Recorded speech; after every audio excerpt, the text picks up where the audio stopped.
You know that moment when a conversation ends and hours later you're still replaying it. Not the whole thing, just a few seconds. Something you said or didn't say, the way someone responded, the pause that felt slightly too long, the tone that might have meant something or maybe didn't. And even though nothing actually went wrong, your mind keeps circling back to it, adjusting it, rewriting it, trying to land on the version that would have felt right. It's quiet, almost automatic. Most people don't notice this happening at that level, and when they do, they tend to interpret it in simple ways.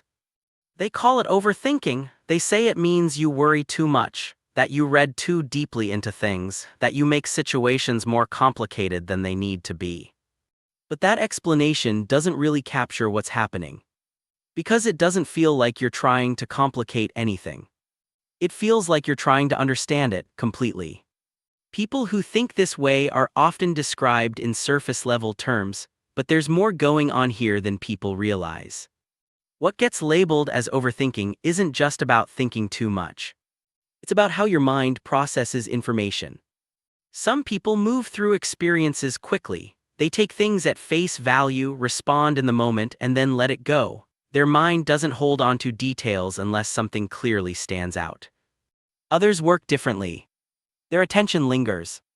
It picks up on small shifts, subtle changes, things that weren't said directly but were still present in the interaction. Their mind doesn't just register what happened, it tries to understand why it happened the way it did. From a psychological perspective, this kind of thinking is often connected to deeper cognitive processing. The brain is engaging with more layers at once: meaning, intention, possible outcomes, alternative interpretations. It's not something you decide to do. It's something your mind naturally moves toward. There's also a neurological side to it.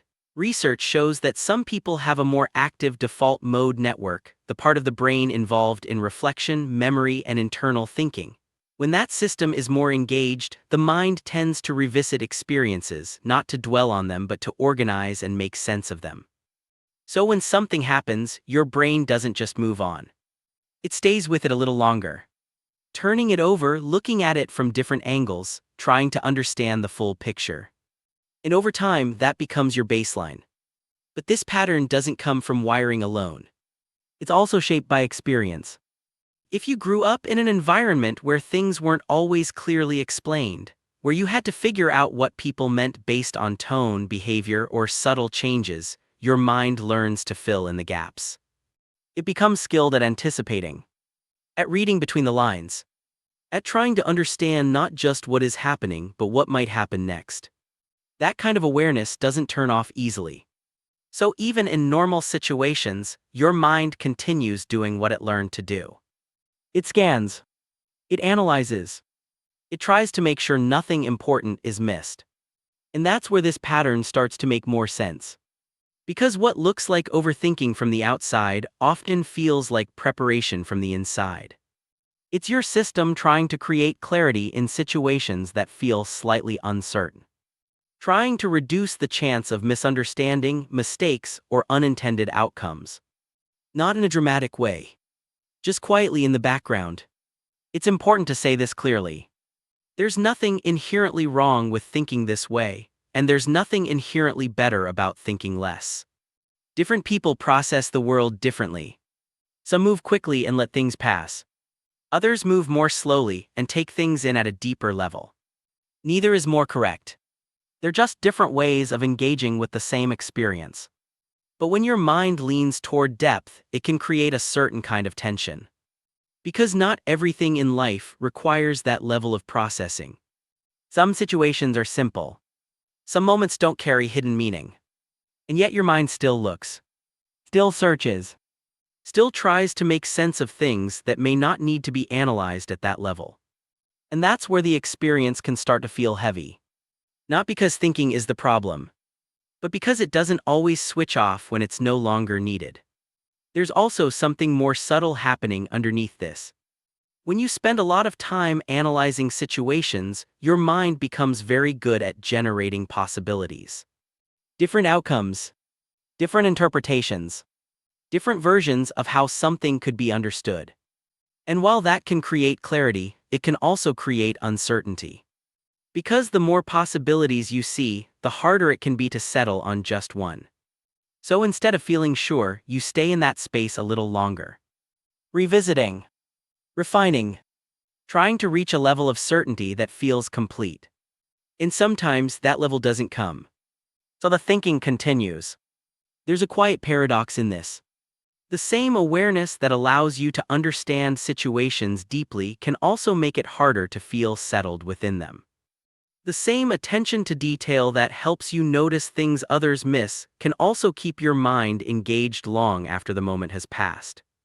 And over time, that can feel exhausting. Not because you're doing something wrong, but because your system is operating at a level that requires more energy. At the same time, there's something valuable in it.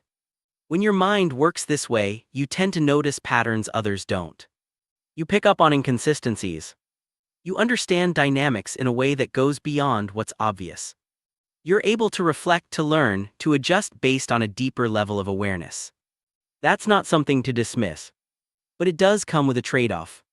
Because when your thoughts become more refined, more detailed, more layered, they can also become harder to step away from.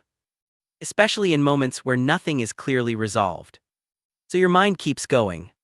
Not out of fear, just out of habit. Trying to finish something that doesn't always have a clear ending.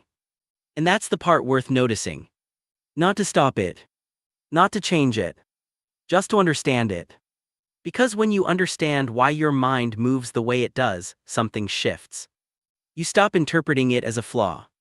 You stop assuming that you're making things harder than they need to be. You start recognizing that your system is trying to do something specific. It's trying to make sense of the world in detail. To reduce uncertainty. To understand things fully before letting them go. And that has its place. It means you don't move through life on autopilot. It means you engage with your experiences in a thoughtful way. It means you're aware of things that don't always stand out to others. That's not something to correct. It's something to work with. And over time, something else becomes possible. Not the absence of thought, but a different relationship with it. Where you can notice when your mind is continuing out of habit rather than necessity. Where you can recognize that not every moment needs to be fully resolved to be complete.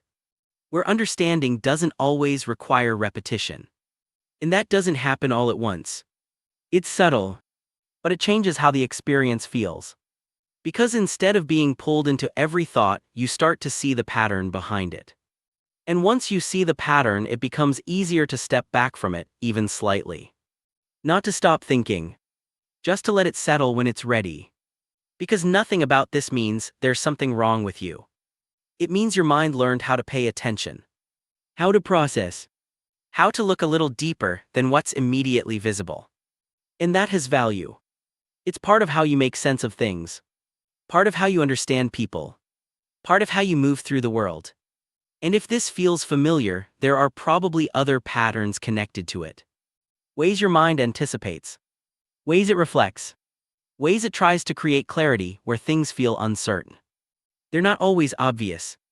But once you start noticing them, they begin to make a certain kind of sense. And if you stay with that awareness even briefly, there's more there to understand.